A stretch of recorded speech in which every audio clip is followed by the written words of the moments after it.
Welcome back. In this and in the next video, I want to talk about something different. We attacked different machines, from Windows machines to Linux machines, but in these two videos, I want to show you that you can also target your own router, or the router from the network that you're attacking. Now, it might seem that it is not that important to test your router, but once you gain access to the router, you pretty much have the control over the entire network. And not only that, gaining access to the router is powerful. It means that you can change different network settings, that you can forward different ports, and so on and so on. The routers are also the easiest devices to hack. You might be asking, why? Well, because usually 90% of home routers and home devices have default login passwords. The vendors who provide homes with their routers never really change the default password, and default password is something that you can find on the internet. These default password attacks we're going to check out in the next tutorial, but for this one I want to show you a cool tool that you can use to test on your own router to check out whether it is vulnerable to some exploits. So just type in your search bar Routersploit and it will lead you to this GitHub link where we will have our Routersploit tool. Now we already know how to download all of these GitHub tools, so let's copy the link straight away, navigate to our desktop, and we can git clone Routersploit. While this is copying, let's go down to the installation commands just to see how we can install this tool properly, and here we have installation of Kali Linux and all of the commands that we must run. So we must install python3.pip. Even though I believe we already have this, let's run the command just to make sure, and it requires root privileges, so let's enter the root account first and let's type the same command, apt-get install python3.pip. Everything is installed. Let's move on to the next command. We already did the git clone. Let's change the directory to Routersploit. And the next command is python3 and then install the requirements. As we can see, inside of the Routersploit directory, we have requirements.txt file. And whenever you have this requirements.txt, we already know that we must run this command to install all of the requirements from that file. Let's press enter. As soon as it installs all of these files that it needs, we should be ready to run the Routersploit tool, which is this rsf.py.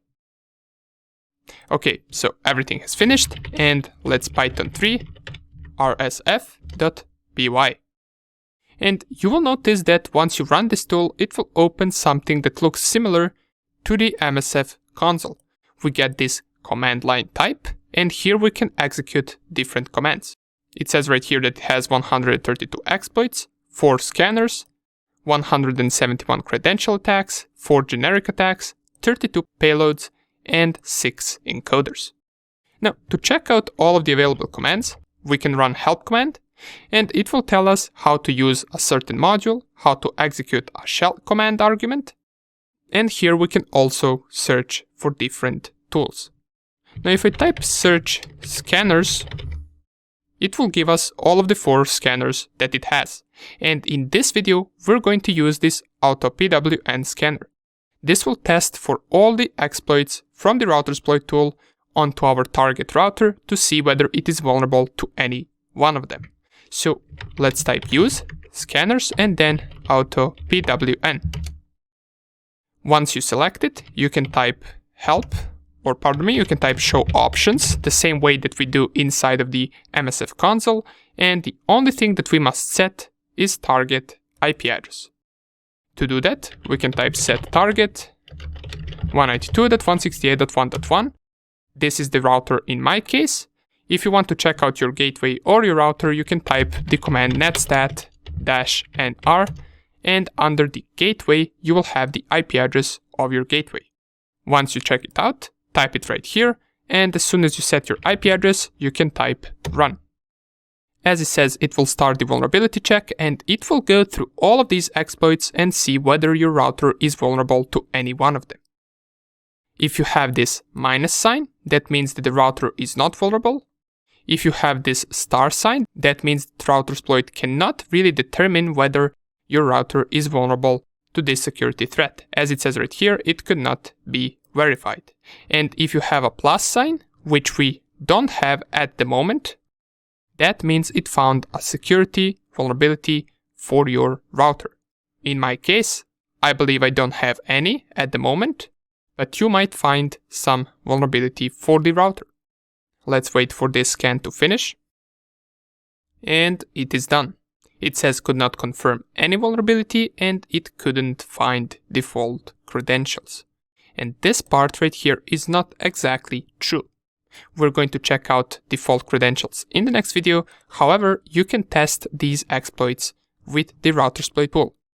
You can also check out these ones that says could not verify exploitability. This could possibly mean that they are vulnerable to these attacks, or this exploit is simply just not the type of exploit that targets your router.